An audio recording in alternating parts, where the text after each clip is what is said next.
यहाँ यो गोजो जाने बरु पानी जहाजहरू वारिपारि गराउने पारी चाहिँ गोजो वारी चाहिँ माल्टा गोजो चाहिँ माल्टाकै हिस्सा हो तर चाहिँ यहाँ यदि समुद्रले काटेको भएर यसलाई चाहिँ व्यवस्थित गरे रहेछ ठिक छ मौसम राम्रो छ चिसो चिसो मौसम छ अनि हाम्रो नेपालको जस्तो वातावरण यस्तो चाहिँ हाम्रो पाटन जस्तो भूमि चाहिँ यहाँ यस्तो छ है अब हिँड्नु यसो जङ्गल हिँड्दा नि मजा हुन्छ भाइ आउनु हामी त यस्तै ठाउँ हुर्कियो मान्छे के हेर्ने अहिले पो विदेशतिर आइयो र अब यहाँ यो व्यवस्था त्यस्तै छ नेपालको अर्थव्यवस्थाले राजनीतिले गर्दाखेरि चाहिँ विकास हुन सकेन नेपालमा मान्छे विकास र राजनीतिक विकास चाहिँ भएको छ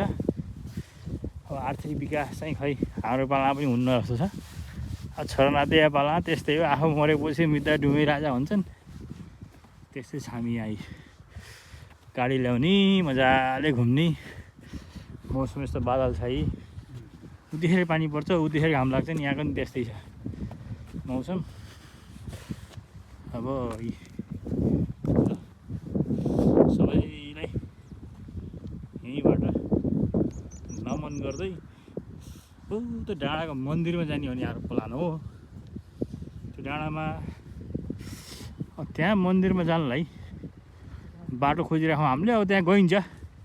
धेरै टाढा छैन जानुपर्छ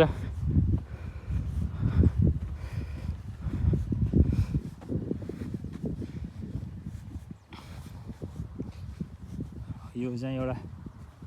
छेड पनि हो गाउँको पाकामा घुम्नुपर्छ यो हाम्रो चाहिँ के भन्छ भने यो सम्फो अब यहाँ सोप भन्छ इङ्ग्लिसमा अब नेपालमा सम्फो भनौँ यी मजाले फलेको छ है नबसाउँछ सम्फुलाई चाहिँ हामीले यहाँ हेर्दैछ यो हाम्रो नेपालमा पेउली पालेर पलाए जस्तो चाहिँ पहेँलो फुल फुल्दो रहेछ अब ठिकै छ रमाइलो छ मौसम यसो आज रुमबाट कति बस्ने कति सुत्ने भनेर निस्केको अब पारी चाहिँ यहाँ जौँ खेती हुँदो रहेछ यहाँ जौँ खेती चाहिँ राम्रो तरिकाले जौँ खेती गर्ने अनि त्यसपछि त्यो जौँबाट चाहिँ बियर बनाउने अनि बियर खाने किनकि पानीभन्दा सस्तो बियर छ त्यो भएर यहाँ चाहिँ अब यस्तो हामी चाहिँ डाँडामा पुग्यो अब त्यहाँ त्यो रातो घरमा जान पाएँ त्यहाँ ओह्रालो झरेर घरतिर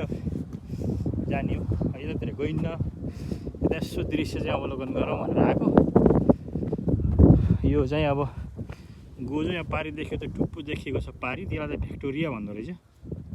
भिक्टोरिया त अब त इङ्ग्लिस नाम भयो अब भिक्टोरिया भनेको अब चाहिँ युरोपमा अब यो राजा रानीको छड राखेको नाम होला हामी चाहिँ यो बाटो हुँदै हुँदै भाइ छड्के हानेर हामी यता निस्किनुपर्छ यो त किन घुम्ने र होइन र ल ठुलो पनि ठिकै कुरा हो जाम के भएर अब हामी यतै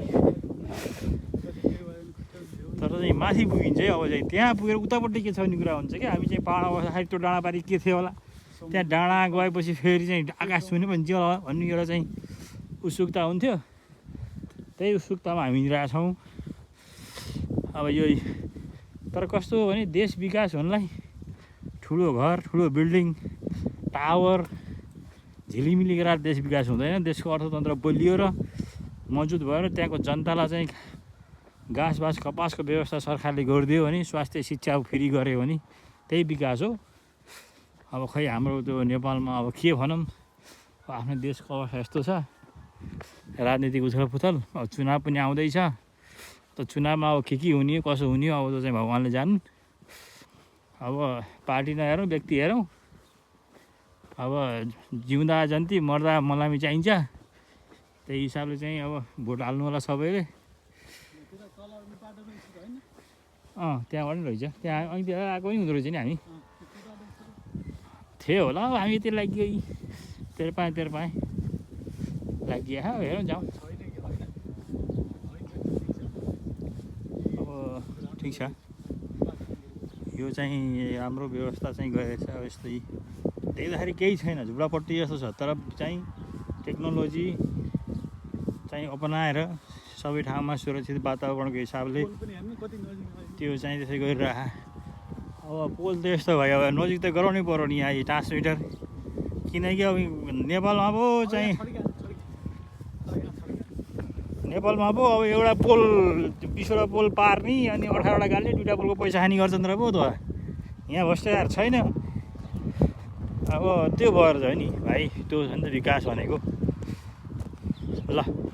अहिले म चाहिँ यतिमै बिदा गर्छु माथि पुगेर डाँडा पुगेर फेरि मैले बनाउँछु एउटा भिडियो